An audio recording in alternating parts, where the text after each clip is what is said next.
Okay, so today we're headed way up north. North. Yeah, to a place called Pahala Municipality, In Swedish Lapland. right in Swedish Lapland. We found this really interesting study plan Right. called From Recession to Success, with a colon, very important, the effects of new industrialization in a small local community in the county of Norrbotten, Sweden, 2007-2026. And this was put together by researchers at Luleå University of Technology. A lot of syllables there. A lot of syllables, long title, very impressive. But it basically boils down to what happens when a big industry, Like, what kind of industry are we talking? yeah, like a major industrial project. Okay. In this case, it was an iron ore mine. I should just... Takes root in a small community over almost 2 decades. Wow. Okay, so we're going deep on this one. We're going deep on this one. Love This is like a crash course on what happens when a big project comes to a small town. All right, I'm ready. So you ready to dive in? Yeah, let's do it. Okay, so let's start with like a snapshot of Pahala before any of this happened, right? Yeah. Like back in the late 1990s, early 2000s. All right, set the stage. Set the stage. Yeah. The study paints a picture of a community that was facing some serious challenges. Okay. We're talking shrinking population, aging population, high unemployment, Wow. and an economy that wasn't very diverse at all. Not a good combination. Not a good combination. It's not looking good, you know? No, it doesn't sound very promising. And on top of that, a lot of young people were moving away. Really? And especially young women. And actually, there's this 2006 study by Nielsen and Osterberg, and they specifically point to a lack of jobs for young women as a major reason for them leaving. So not just a brain drain, but a very specific demographic leaving. Exactly. It's like a loss of a whole generation of, a particular Segment of the population. Right. With specific skills and perspectives. Yeah, and it wasn't just about the people leaving either. There was also this feeling among the people who stayed Okay. that the problems in Pahala were too big for them to fix. So they felt powerless. Yeah, powerless, like they needed someone from outside to come in and solve their problems. Wow, that's got to be demoralizing. Yeah, and Rentecuro's research from 2002 actually talks about this. He calls it a diminished sense of local agency. Right, like a feeling that they don't have control over their own destiny. Exactly. And it makes you wonder, like, how does a community get to that point, you know? Yeah, where they feel so detached from their own problems. Right. And what makes it even more striking is that according to research from 1998, Okay. this is Sigerstedt's work, Pajala had really high levels of alcohol consumption at the time. Oh, wow. So that suggests that there were some deeper social issues at play as well. Exactly. It wasn't just about jobs in the economy. It was like a whole way of life was sort of, Unraveling. Yeah, unraveling. And then there was this initiative called Rupafico. Rumpavico. Okay, what's that? So basically, it was this annual event where they would invite women from other parts of Sweden to come to Pajala. Interesting. Why would they do that? Well, the idea was to address the gender imbalance that had been caused by all the young women leaving. Oh, so they were trying to attract women back to the community. Exactly. It was this really unique kind of solution. I mean, Yeah, very direct approach. yeah, it shows you just how serious the problem was, that they were willing to try something so, Unconventional. unconventional, yeah. Yeah. So by the mid-2000s, Pahala was in a pretty tough spot.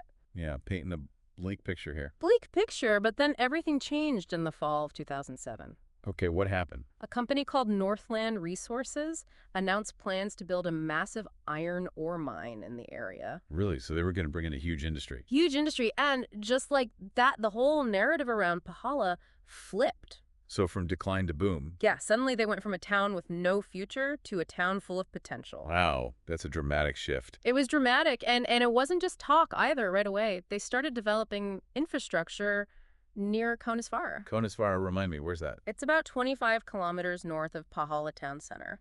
Okay, so not right in the town itself. Not right in the town, but close enough that everyone could feel the impact. Right, so they were starting to see tangible changes. Exactly.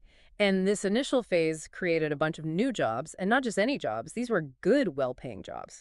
So that was been a huge relief for people in the area. It was huge, especially for a region that had been struggling with unemployment for so long. Yeah, that makes sense. And then in 2012, the mine actually opened and started operating. Wow, so they went from announcement to full operation in 5 years.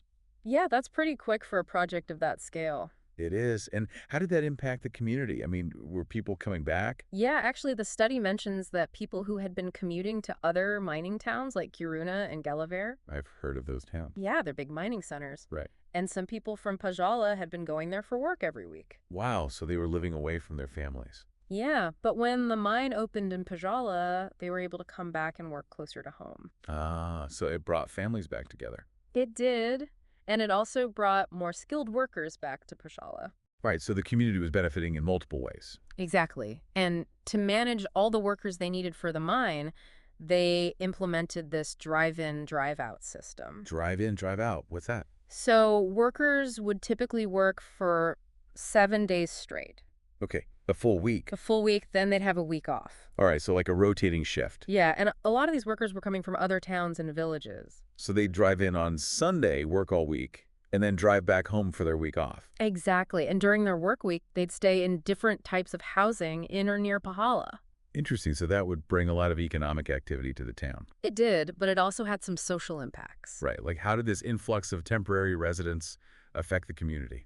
Yeah, those are some of the questions the researchers are looking into. Makes sense. So everything was looking up for Pahala. It seemed like it, but then in late 2014, Northland Resources went bankrupt. What? No way after all that. Yeah, it was a huge shock. So what went wrong? I mean, it seemed like things were going so well. Well, there were a few factors. Okay. First, the initial investment costs for the mine were really high. Okay, so a lot of upfront expenses. Yeah. And then they ran into all these logistical problems. Like what kind of problems? Like transporting the iron ore from the mine to the port in Narvik in Norway.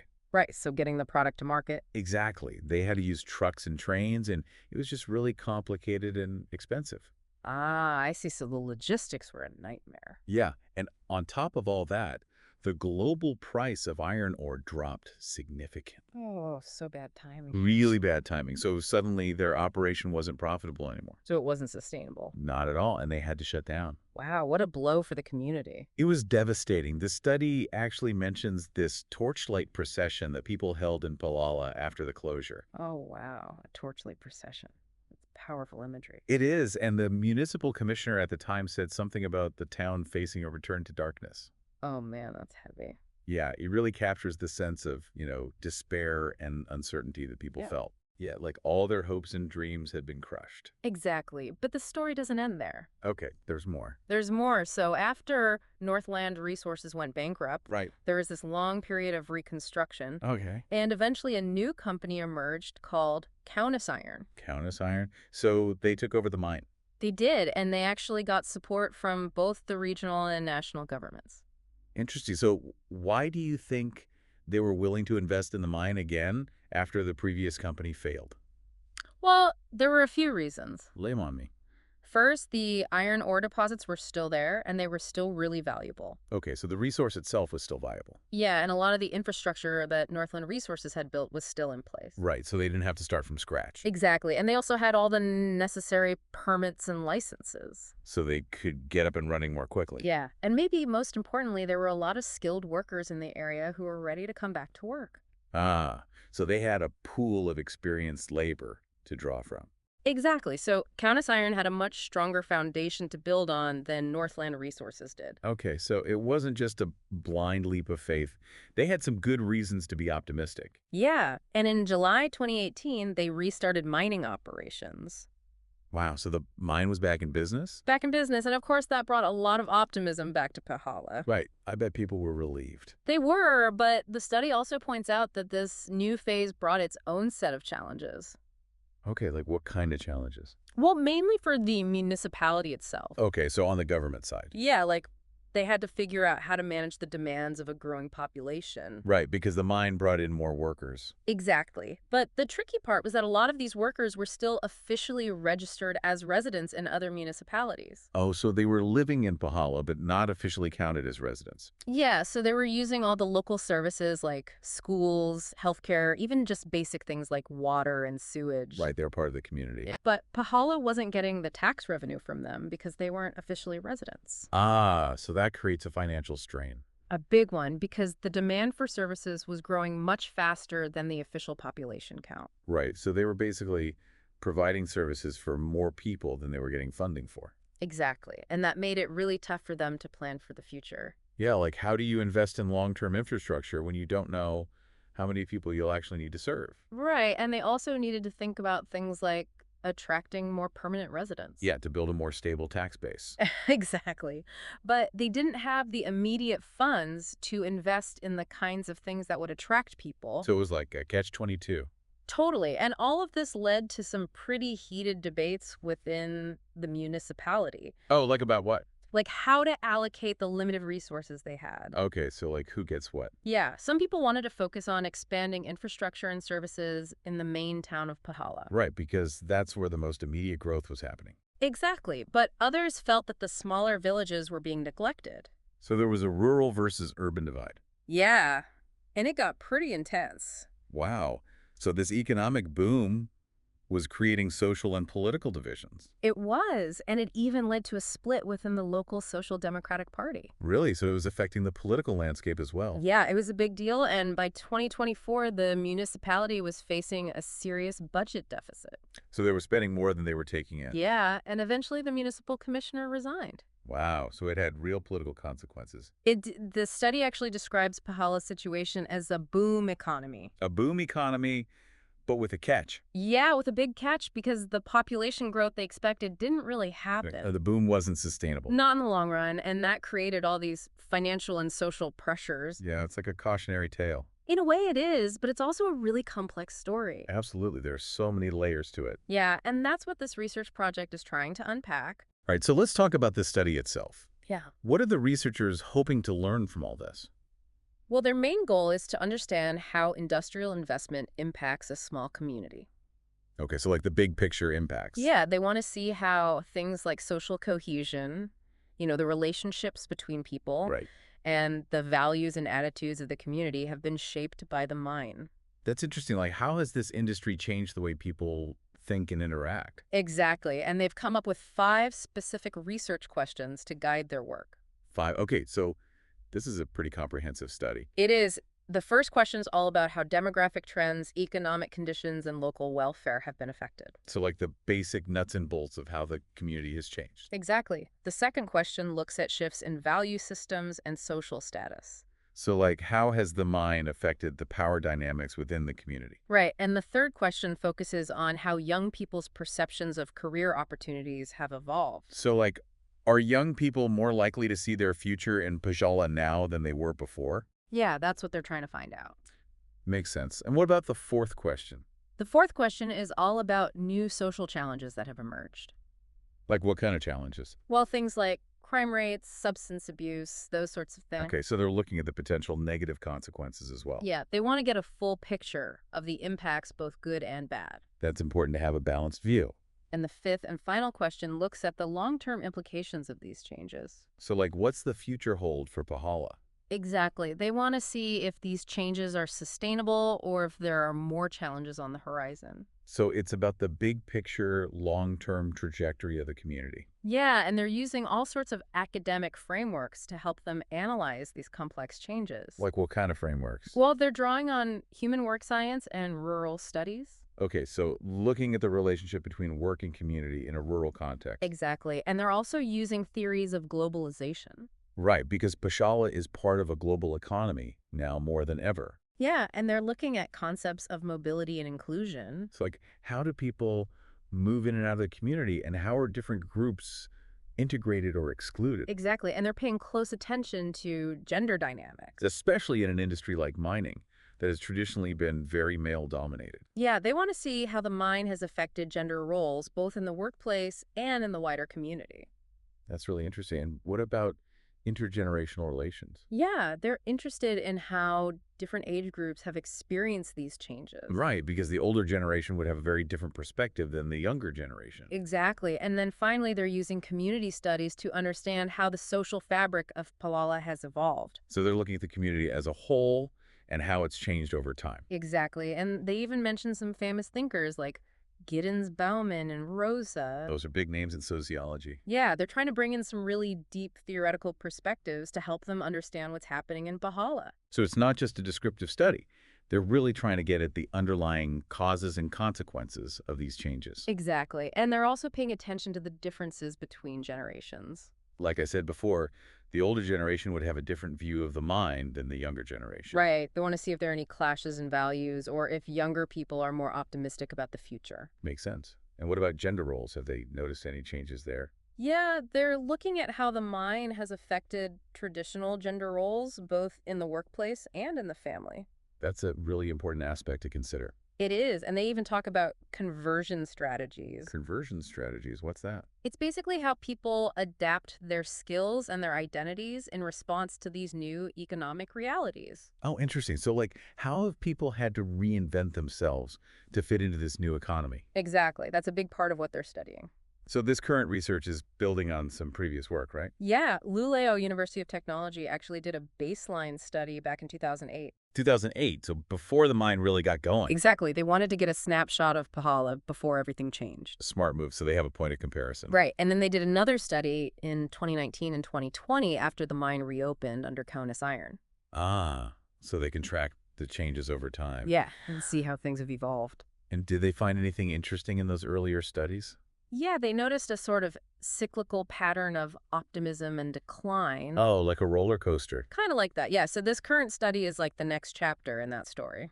I see. So they're trying to understand where Pahala is headed next. Exactly. And they're using a mixed method approach for this study. Mixed method meaning what? It means they're using both quantitative and qualitative data. Okay, so numbers and stories. Yeah, basically. So for the quantitative stuff, they're using historical data, official statistics from Statistics Sweden and Collada. Okay, so they're looking at the hard numbers. Yeah, things like population changes, Mhm. unemployment rates, income levels, that sort of thing. Got it. And they're also doing surveys, right?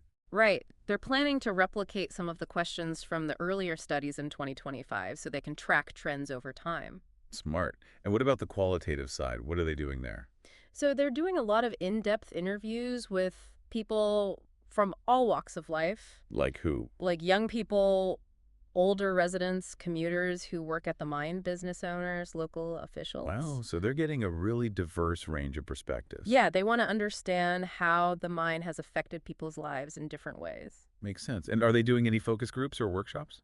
Yeah, they're planning to do some of those as well to get people talking to each other and sharing their ideas. That's a good way to get a more nuanced understanding of the community. Exactly, and they're especially interested in hearing from ninth grade students. Ninth graders, why them? Well, they want to understand how the mine has shaped the younger generation's views of the future. Right, because those kids have grown up with the mine. It's all they've ever known. Exactly. And they're going to do group interviews with the ninth graders. Interesting. I wonder what they'll have to say. Yeah, it'll be fascinating to hear their perspectives. So all in all, it sounds like a really thorough and well-designed study. It does, and the researchers are hoping that it will have some real-world impact. Okay, in what way? Well, first of all, they want to help Pasala make better decisions about the future. Right, because they've been through a lot and they've learned some valuable lessons. Exactly, and the researchers want to make sure those lessons are shared with the people who can use them. Makes sense. And is there any broader relevance to this study? Yeah, definitely. Northern Sweden is experiencing a lot of new industrialization right now. New industrialization, meaning what? Well, there are new battery factories being built, more mineral extraction projects, and a lot of focus on renewable energy. Right, so there are a lot of big changes happening up north. Yeah, and the researchers believe that the lessons from Pashala can be applied to these other projects. Interesting. So it's like a case study for how to manage these large-scale developments. Exactly, and they're also hoping to inform policymakers at both the regional and national level. So they want to influence policy decisions. Yeah, they want to make sure that the government is taking the social and cultural impacts of industrialization into account. Right, not just the economic impacts. Exactly. And they're planning to publish their findings in academic journals and reports, but they also want to share them with the general public. Good. They should make it accessible to everyone. Yeah, they want to make sure that everyone can learn from Pashala's experience. That's great. So as we wrap up this deep dive, Yeah. I think it's safe to say that Pashala's story is a really complex one. It is. It's like a microcosm of all the challenges and opportunities that come with industrialization. Yeah, we saw the initial boom, the bust, the revival, and then all the unexpected consequences. And we learned that economic growth doesn't always translate into social well-being. Right, sometimes it can actually create new problems. And it's clear that managing these large-scale projects requires a lot of careful planning and a deep understanding of the local context. Absolutely. There's no one-size-fits-all solution. So I guess the question for all of us is this: what can we learn from Pahala's experience? Yeah, like how can we ensure that these new industrial projects lead to truly sustainable and positive outcomes for local communities? That's the million-dollar question. It is, and it's a question that we all need to be thinking about. Thanks for joining us for this deep dive. My pleasure. It was a fascinating journey. It was, and a reminder that there's always more to the story. That's for sure. All right, till next time. See ya. Bye.